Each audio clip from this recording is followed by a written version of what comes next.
The True You podcast is all about tapping into the resources of the true you. Problem with trying to be someone else who you think you need to be to get by and get more is that you have to try harder than you need to in life. And that's exhausting because you've lost access to resources like creativity, clarity, compassion, and confidence. We recognize it seems odd to discover that you aren't being the true you, but there's an empowering homecoming that you can feel when you rest back into your authentic self, the true you.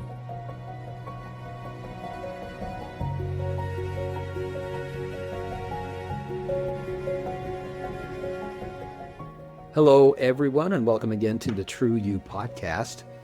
I'm here with my co-host, Dr. Martin Kettlehunt, who is an author and a leadership coach. My name is Bill Tierney. I'm a certified IFS practitioner and a compassionate results coach. And we have with us today, Katie LaCelle, our special guest. Welcome, Katie. Thank you. I'm going to read your bio here so people can begin to know who you are.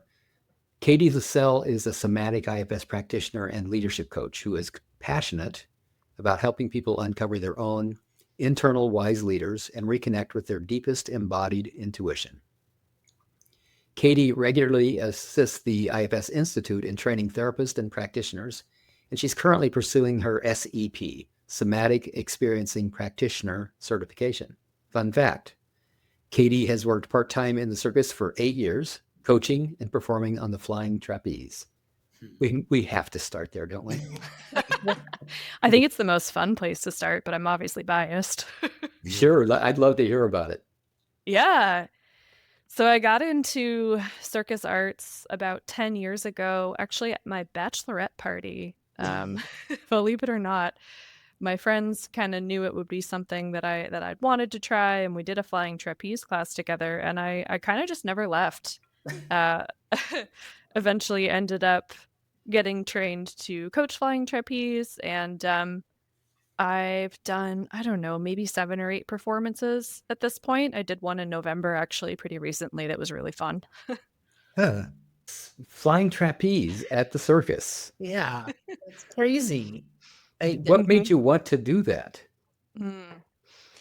There's a lot of parallels with probably some other things that we'll get into, but there's this real sense of freedom and kind of playing on the edge, understanding where your risk tolerance is, where your boundaries are, how that intersects with other people's boundaries, because you work on a team. And really it's just that freedom for me of kind of soaring through the air. The fact that at the time when I first started, I had a pretty active achieving part who really liked kind of like going through tricks and checking them off, like that kind of got me in, but I stayed for the soaring and for the freedom. Mm-hmm. Mm-hmm. I can just imagine the rush. Marty, I interrupted you. Go ahead. No, not at all. I'm curious, like, does it require certain kinds of strength or coordination, or like on a because it's very physical? I'm just wondering what the physical demands are of doing that. Yeah, it depends on what you want to get out of it. So we have a lot of folks who come to the school who do it as, kind of a one-time thing, like you might go skydiving or something like that. And there aren't really actually too many special strength or other requirements, especially because you're in a safety belt for quite a long time until you've practiced enough that you can handle safely getting to the net. So it's really where do you want to take it at the level? If you're, performing, and especially if you're performing without safety lines, then yeah, there's a lot of strength and aerial awareness. Where am I in the air, and how where is the ground, and how do I get myself into a safe position so that I can land safely in the net? Very interesting. So what are the parallels then to, and what I'm thinking when I ask it is to discovering that part of you that turned out to be an entrepreneur instead of working in a corporate setting, and that you use somatic awareness and intuition to get there? I mean, you're hitting on a lot of it, right? It really links together a lot of the things that I now do. And there is a process really when you're learning anything, especially if it involves adrenaline, um, where you're figuring out, okay, where is my comfortable, where is my too much, Mm. and where's that zone in the middle? And that might change depending on a given day. Walking into practice, I'm not necessarily going to have the same, nervous system capacity every single time I walk in. So Right. there's that importance of self-awareness. Mm. Where am I at today? And the ability to at least kind of do enough regulation to know, I don't have it today, right? I'm not going to do something that's on the more dangerous end today. Uh-huh. And I see a huge parallel to that in all sorts of things I work with leadership clients on, doing IFS work as well, really supporting clients into understanding, where am I at? What resources do I have? And what does that mean about what's like productive pushing, if that kind of makes sense? Uh-huh.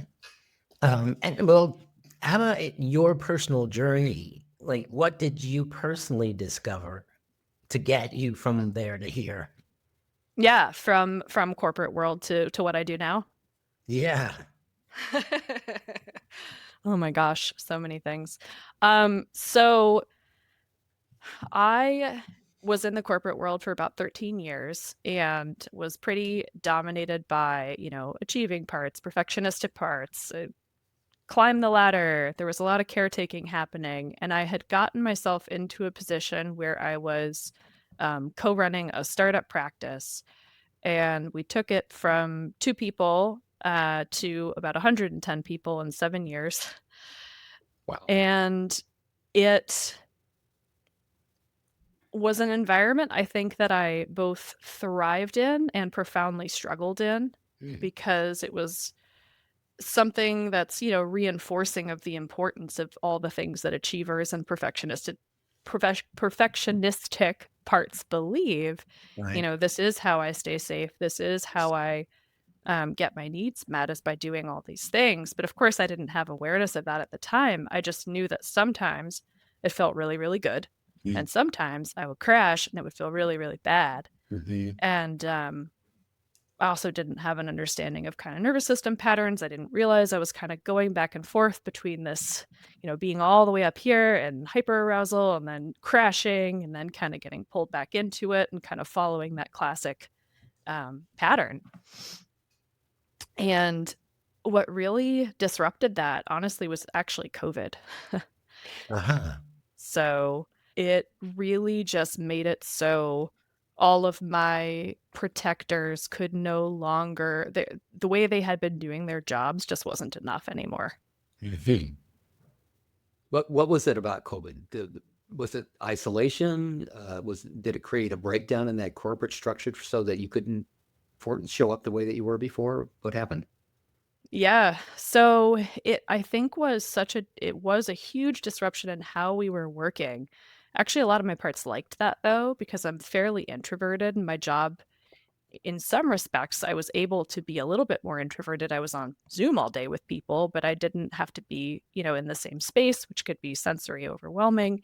But it was the anxiety about not having any idea what was going to happen, if we were all going to die, if we could control anything. It was the helplessness, honestly, which is a lot of what those protectors are trying to, for me, were trying to keep me from feeling, was that helplessness and that powerlessness. And there was really no, um, based on how they were doing it, there was no way for them to help me not feel that. Like, COVID was just too big. Mm. Mhm. Well, just having you bring this up right now helps me to realize something that it's hitting me pretty hard just right now in this moment, that I just haven't had hardly any conversations about the impact of COVID with anybody, in terms of just the way that you said that just now. Are we all going to die? That kind of hit my system pretty hard. Like, that's right. We were all scared everybody was gonna die. I forgot that. Once we got through it, speaking of circuses, the people that we were hoping to guide us through that were putting on a circus for us, and it was just insane. Where we're getting all this conflicted information, and one voice is saying we're all going to die. Another voice is saying, oh, it's all going to go away. It's no big deal. And then we're seeing numbers coming out of institutions and organizations that we've always trusted. And now they're being brought into question, like maybe we shouldn't trust them. Yeah, wow. I haven't really thought about that. And it has me wanting to drop to my knees in gratitude that we're not experiencing that right now. Yeah, right. Oh God, yeah. Sorry for that interrupt, but I just wanted to jump into, because that's what just now happened in my system as I heard you say that. And it changed a lot for a lot of people. It certainly changed the trajectory of my career, all for the good, definitely. And it sounds like for you as well. So what happened? How did COVID help you? Yeah. How do you get from powerlessness to empowerment? Those moments sometimes, I refer to them as like the invitation that you didn't really want.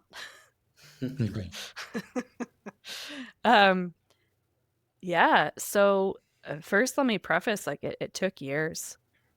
It wasn't a fast process. I'd say it's still a process that I'm going through. I was although hoping there was just a pill we could take. I know, my fixer part agrees. Yeah. So it got worse before it got better, for sure. There had always been something in me that wanted to do more movement oriented, more kind of one-on-one work, work that felt more freeing to me. There had been fits and starts of that throughout my career. I had gone to yoga teacher training. I'd gotten a personal training certification. There was always something in me that wanted to do something else. Mm-hmm. And so when kind of COVID hit, I started feeling like, ooh, things are really changing and I feel really bad. And, okay, maybe it's time.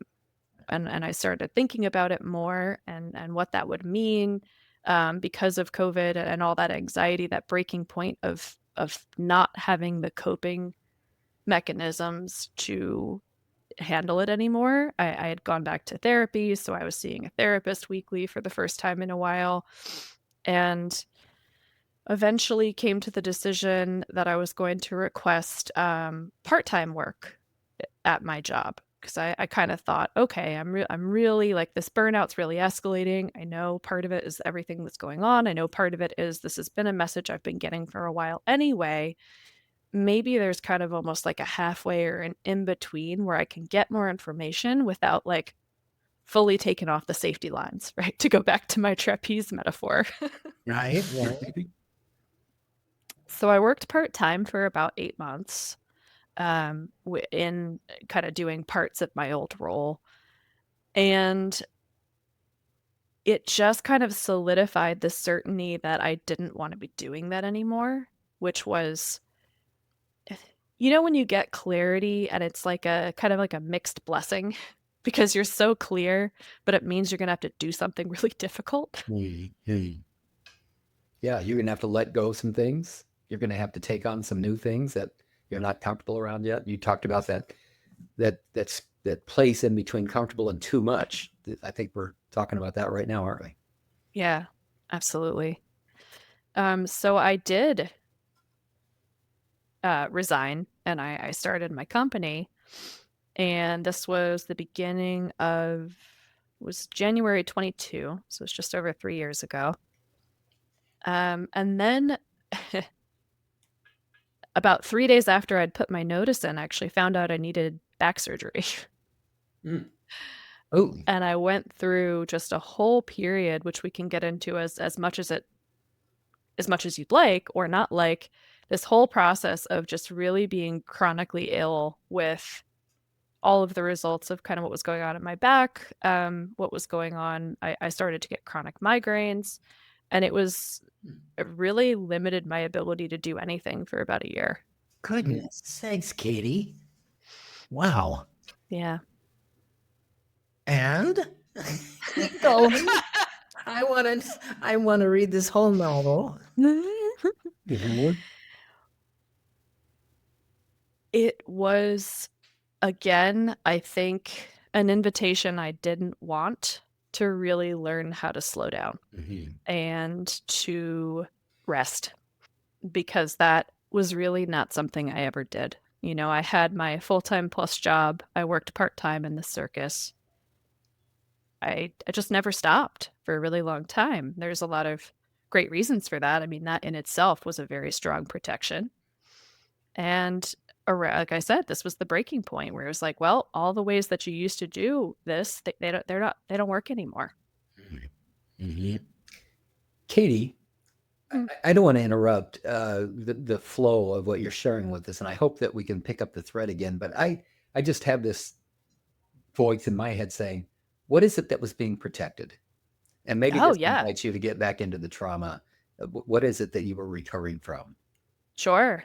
Yeah. So it was a couple of different things. I mean, one was I had driving protectors who determined when I was very young that the best way for me to be safe was to get out of the situation that I was in. And that the way that my system adapted to that was, well, I'm going to get out through work. I'm going to get out through, making enough money that I can have my own space, that no one can assail, or, can't be trespassed.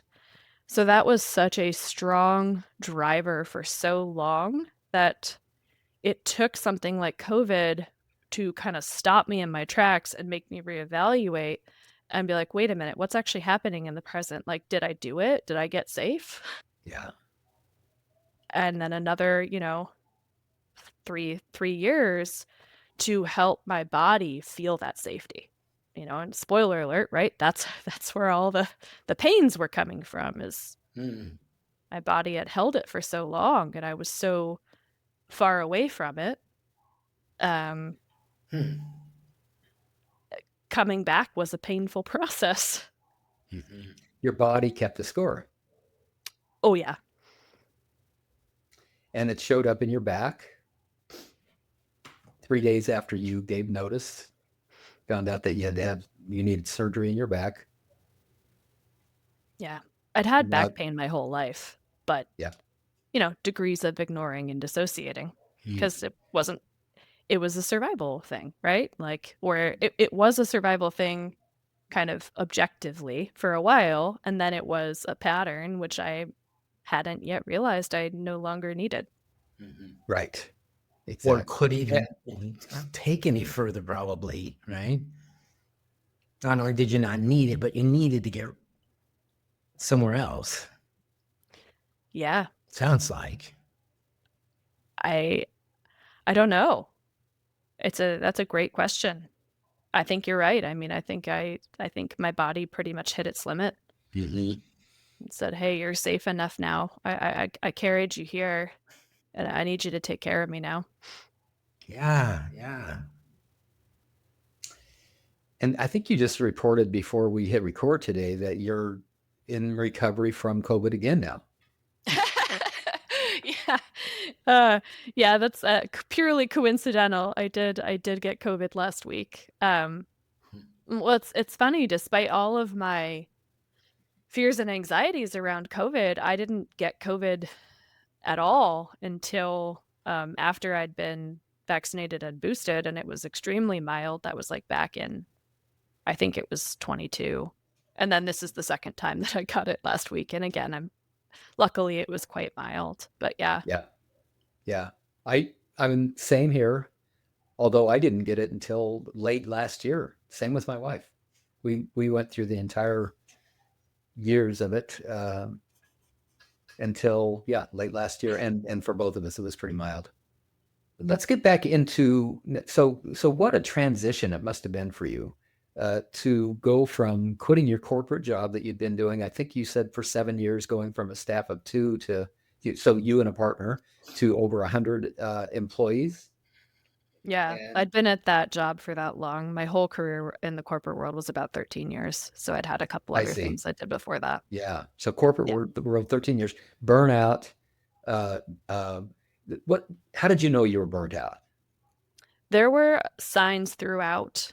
There was a particularly difficult project I was on in 2018, and I would literally come home and just lie on my floor and cry. That's a sign. Yep, it's a pretty strong sign. Things like snapping at people, feeling totally numb. Emotionally? Is that what you mean? Yes, yeah, emotionally numb. And really not knowing, why am I doing this, right? Like losing any sort of passion I might have had for what I was doing. Although, to be honest, I wasn't ever really that passionate about what I was doing. Um, it's just that, again, those protectors were kind of in place. They were like, this is a really efficient way to make money and stay safe. Exactly. Well, there's a certain amount of passion in survival, Yeah. but the passion that you're talking about is not that. Right. And I did really love my team. So, that definitely helped. That's part of what kept me there as long as I was there. But that was also mixed in with a whole lot of I had a big self-like caretaking part. So there was a lot of just said without judgment codependency happening. And again, it was that good bad, right? It was that this is intense and this is familiar. Um, and I don't necessarily know anything else, but also it's not it doesn't purely feel good. Mhm. For our listener, uh, many of our listeners, I believe, know quite a bit about IFS already, but some don't. Some might just be learning about it. And you just used a term that someone that doesn't understand IFS may not understand. You said self-like caretaking part. Yeah. Can you explain what is self-like and what made you label this part a caretaking part? Yeah. So I would love to explain, and I'd love to invite both of you to just add anything that you Yeah, think your listeners sure. would benefit from. So with IFS, we talk about different parts of us that have different roles or are holding on to different things for us. And this particular part had a role, a very strong role to take care of others as a way to make sure that I would be okay. Um, to earn worth, to, as a hope to kind of get my needs met. There were different reasons why that part picked up that job. And when I say self-like, what I mean by that is all of us have kind of an energy in us that isn't a part, and we call it self in IFS. And from a nervous system perspective, I think about it as like kind of coming from a really grounded, supported place. And a self like part would be a part of you that shares some of these aspects of self. So it can be really tricky to distinguish between kind of being in that more grounded state and being in like a more blended state. And in this particular part's case, my caretaker is extremely compassionate. Compassionate is one of kind of the identifying qualities of self energy. Um, so, that can be really tricky sometimes. And it also means that part had been really important in my system and really front and center and just felt like a really integral part of, oh no, this is just who I am. As coach, I'm your dedicated partner, listening actively, fearlessly pointing out the blind spots preventing you from becoming your most effective and powerful self. I'll hold you accountable to living the life you want, even when you resist it. Go to listeningisthe.key.com. Now, back to the show. So I want to tell you when I think of self-like, how that occurs to me, and have you measure that against what you just described to see if it matches. first of all, I want to say that when I heard reference to self-like parts, it was in my level 1 training. I'd never heard that before. And I missed the part where they explained what that meant. So it was left to me to make up what it meant. It didn't occur to me that I could ask someone, and that's one of my parts. But don't ask anybody. Don't ask questions. Don't give away that you're stupid. So, but over time, I've come to understand that when I now think of self-like parts, what I think of is a part that is burdened, that recognizes the mileage that we get out of being self-energized or self-led, and then tries to emulate that, so that the 8 C's and the 5 P's now become something to perform rather than something to experience. I love that. How does that match when you say a self-like caretaking part? Does that fit for this part that you're describing? I think so. Yeah. I also, and this gets really philosophical, I wonder sometimes about the self-energy in each of us, if there is this aspect of, we talk about like nature versus nurture. Is there an inherent aspect where like some people are maybe heavier in one of the C's than the other by nature? Does that kind of make sense? I don't know if that's something that I actually believe, but it's something I'm curious about. Makes sense. Here's how I understand what you just said, Katie, in terms of how I'd answer that. So burden parts develop their burdens according to the wounds that they're organized around. And if the wound, for example, is it's not okay for me to be vulnerable because that appears to be weak. That's a belief, let's say, or a rule that I try to live by, because by living in that way, I protect myself from being hurt if I am vulnerable or show myself to be weak. If that's the burden, then I'm certainly not going to show any kinds of self-type qualities that would reveal an interpretation, that would provide an interpretation of weakness or vulnerability. Me. So I might be willing or able, I might be, if I'm one of those burden parts, I might be able to allow myself to experience, for example, courage occasionally. And I'm not talking about bravery, but actually being courageous.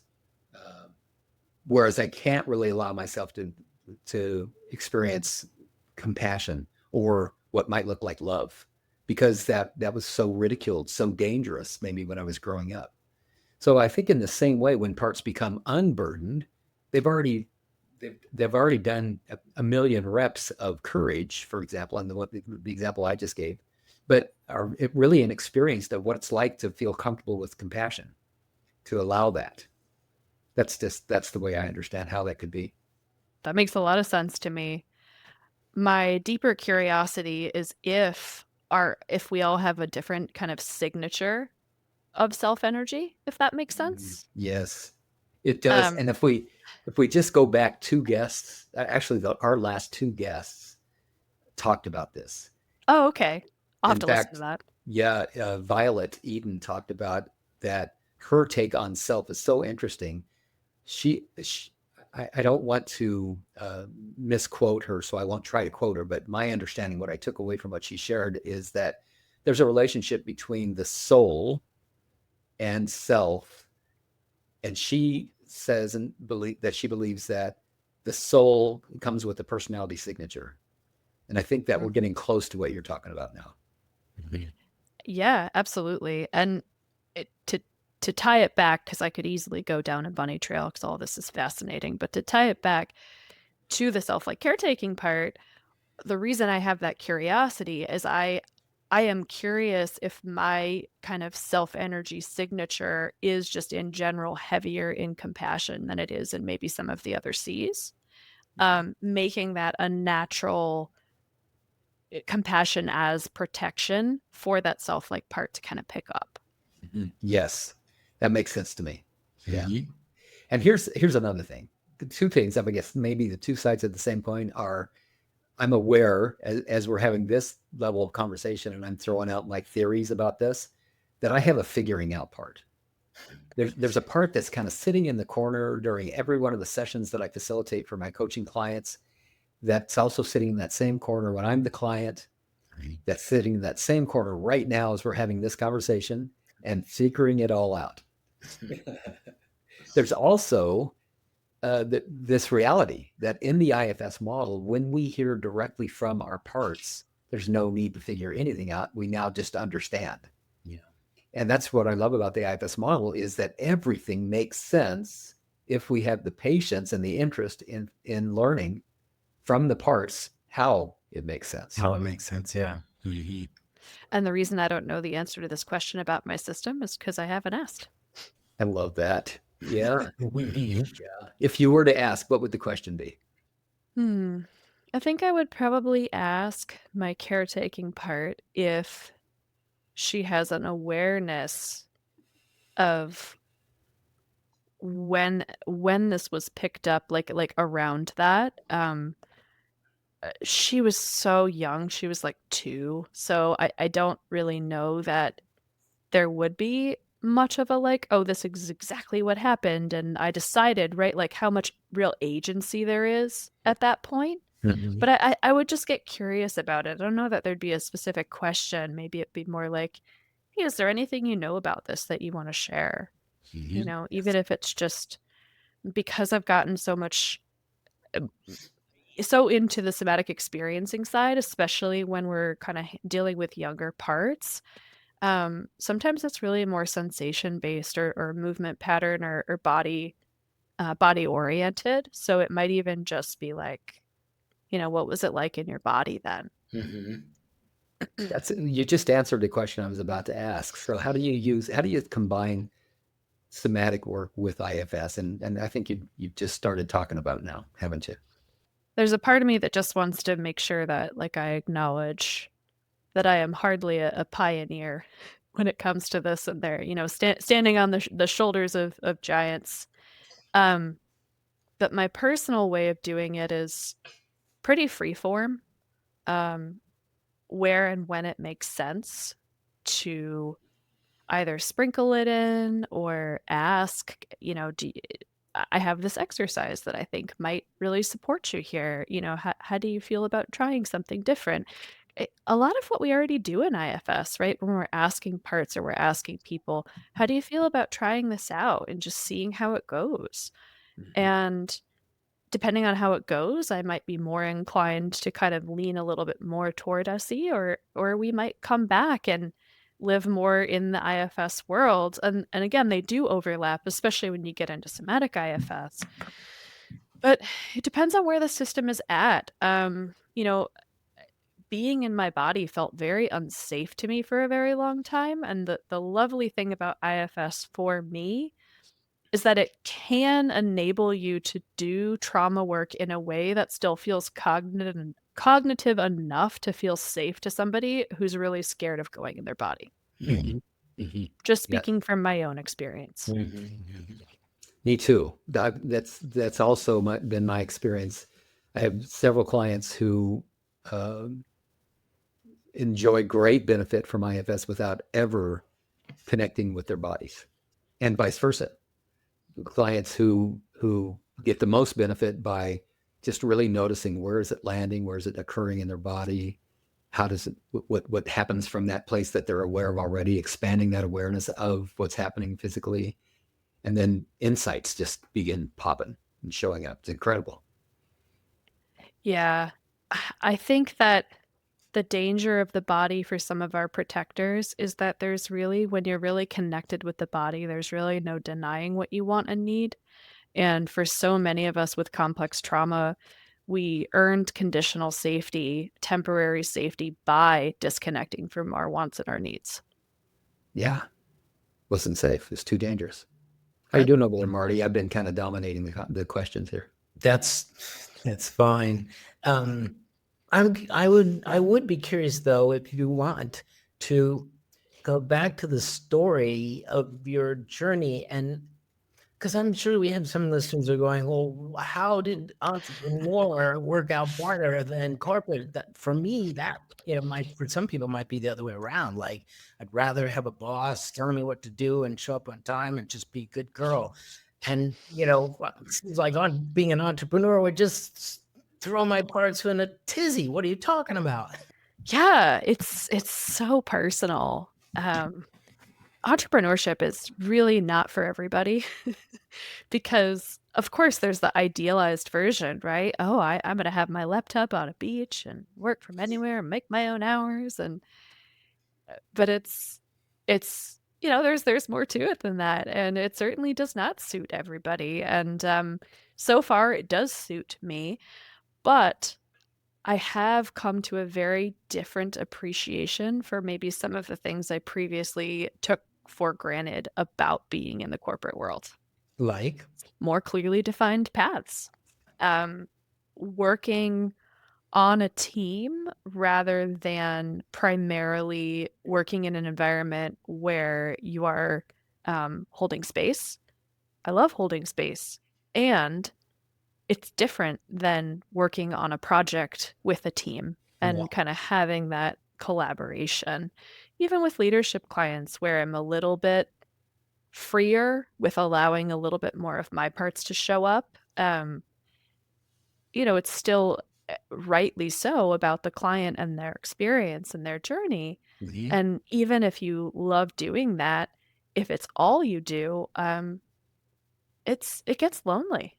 I never had to worry about getting my own work when I worked in the corporate world. I mean, sure, I did some sales stuff, but I was salaried. It's very different. So those parts, I forget their names exactly, that were competitive and striving and winning people's approval that way. How do they get fulfilled now, or are they? Do they have completely other jobs now? Yeah, so it was never really about winning approval for me. It was more about earning safety and security. Got it. Okay. Um, and part of it is learning to feel safe inside my own skin. I think that would be harder as an entrepreneur. Well, being realistic, part of it is the privilege of having worked and saved and lived below my means for a really long time and being partnered, and my partner has health insurance. Right? If we're going to be quite frank, that's part of it. Got it. Yeah. Logistical realities. And it's also understanding and developing. So this saying that I love that I did not make up, cannot take credit for, is, the opposite of anxiety isn't calm, it's self-trust. So I've done so much around really developing trust in not just my current self, but also my future self. So if everything does hit the fan, trusting that the self that it hits the fan for will have the right information and the skill set to handle it then, rather than trying to pre-handle it now.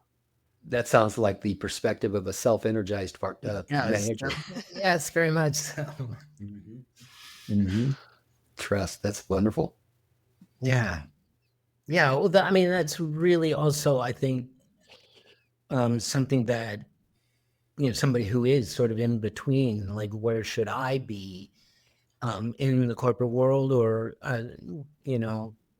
and not being an entrepreneur, when you say that, when you point out the importance of self-trust in the moment, meeting the moment and trusting yourself to do so, that's crucial. It really is. And again, I want to be clear that I think there are also certain like financial and logistical realities to contend with. Like, how much of a risk are you taking? And how does it feel to your system to take risk? My system is extremely risk avoidant. So it had to be at the point where it didn't feel like this insurmountable risk, right? It wasn't like, okay, if I don't make enough money next month, I'm going to be kicked out of my house or I'm not going to eat. Like that would be too high of a risk for my system to tolerate. Uh-huh. But that's about knowing yourself and your own kind of personal situation, risk tolerance. And my leadership coach said this to me once, and I love it. I quote him all the time too. He said, it's not about not having problems. It's ideally you're choosing the problems that you have. Yeah. So, and I see how this now relates to trapeze artistry. You didn't just go from 0 to 60. You had a strap on it first. You did small things first, and you worked your way into it. Yeah, that's a great parallel to draw. I mean, you're totally right. My system really needs risk to be bounded. Like I like playing. I just leave it at playing. I want it to feel like play, right? And there is like almost a little risk to play. There's that moment where it's like, how is this going to be received? Because it's kind of maybe new or different, but it's still within a safe container. And I think what you're pointing out is just that parallel of those journeys of like, yes, I'm pushing myself, I'm taking risk, but it's kind of within what my system is willing and able to handle. Like the boundary between the somatic experience and the more cognitive experience too, right? That probably Yes. also, I mean, I mostly coach people in the corporate world, and there isn't that much, that they're not willing in the context of a quick coaching call before they get back to work to go too deep into their bodies. I notice, right? We do it a little bit, and usually they have a low tolerance for it, right? Yeah. So I could see that that some people like just don't go there, and other people like, oh, that was kind of nice. Let's do more of that. They'll say, So there's another one of those. Try a little, see if it works, then go deeper if you can. I Yeah. remember learning how to ride a bicycle and how scary that was. Right. How do you stay upright on two wheels? What in the world? And of course you can at first. But after a while, you use the word soaring in your fast trapeze work. I remember as a kid feeling that wind in my face once I'd mastered the bicycle, at least mastered enough where I trusted myself. And then the day that I took my hands off the handlebars and rode for 2 feet without them, put my hand back on again. And then there was a time that I could do it for blocks and blocks and blocks. It just gets comfortable. It's built right into the muscle memory, and now it feels safe. It isn't a risk at all. And I would imagine also that, because I believe this is totally unfounded, but I believe that we're all compassionate. That's just part of being human. But when asking, like, is this compassion self-driven, or is this driven by some other part, that we could play with that in a similar way? Like, well, let me see, how much, if I give this much compassion, is it feeding me, or is it just feeding them, or is it something all encompassing?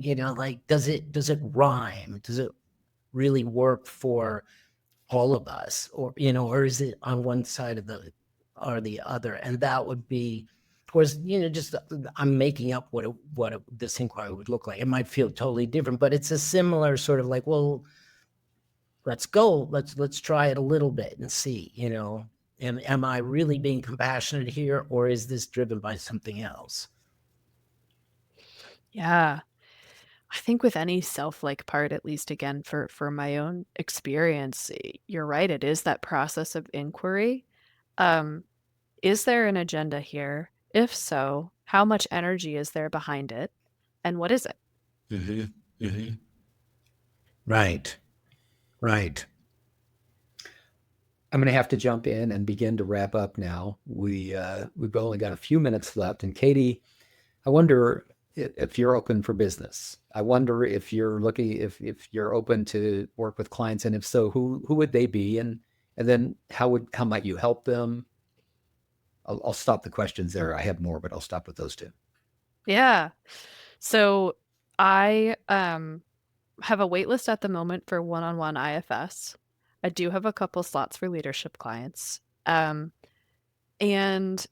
what I do on the IFS side, I work a lot with migraines, since that was unfortunately part of my experience. Also do a lot with insomnia. And if there is anyone listening who's interested in IFS for insomnia, and knowing that I am on a wait list right now, I actually do have a course, IFS for insomnia course, on my website. So that's definitely a possibility. And on the leadership side, I generally work with folks who are kind of open to some of the integration, who might be curious about, okay, what would it mean to be embodied at work, right? And to really kind of partner with my body to understand where I'm at and how I'm responding. Mhm. So that's really kind of what I look for to make a kind of a strong client connection on that side, is someone who sees that as a real accelerator Mhm. in the leadership space. I see that your website is it croissantllc.com? Mhm. And what does croissant mean? Is that a word that I should know and understand? No, it's a word I made up. Oh, what does it mean? I don't often get asked this. There's a part of me that's delighted that you're asking. Yeah. So watercress, something that I've always kind of liked, and also something that has some symbolism around healing and kind of serving. Some historical symbolism there. And then sana, the Latin root word to heal. That's beautiful. Yeah. Wow, I'm No one so had glad it. that I asked. I liked how it Nobody had it. sounded, Yeah. like, I think there's a little blog post or there's something on my website about it buried somewhere, but yeah, I don't usually get Mhm. asked that. So thank you. I like being unique. You're welcome. So Cressana, CRESSANALLC.com. That's where someone could find the course that you referred to for IFS for sleep disorders, or what did you call it? IFS for insomnia. Insomnia. Mhm. Yeah. And what else? Anything else you want people to know about you before we close here? If there was anything that resonated, please feel free to reach out. I've got a contact form on my site. My Instagram's the same as the website. It's just at Chrisana LLC. Feel free to direct message me. I really like hearing from people. Like it really feeds me if you just message me and you say, "Hey, I heard you," and like this really resonated. Mhm. So I just, anyone out there who feels like there's a connection, I just love to make a connection. As you're listening, just go to show notes if you'd like to follow up and connect. And Katie, what a pleasure it's been talking with you today and getting to know you a little bit better. You and I failed to mention that you and I met, has it been 2 years ago now, 2.5 years maybe, since, or maybe it's just a year and a half since we met in Denver at the IFS conference. And we Yeah. got to spend about an hour or so together. And then you ran across my name and said, I wonder if that's the guy that I met at the conference. I'm so glad you reached out. Thanks for Me joining too. us. Been a Thank you so pleasure. much for having me. Good to meet you. We appreciate who you are, that you would be listening to this podcast, and want to acknowledge all those parts of you that yearn for the experience of the true you. If you like this episode, click like, share it with others, and be sure to subscribe. Listen again next week for the newest episode. Check show notes for a transcript and a link to resources, including a link to let us know if you'd like to be a guest on our podcast. Thank you for listening and going on this journey with us back to the true you.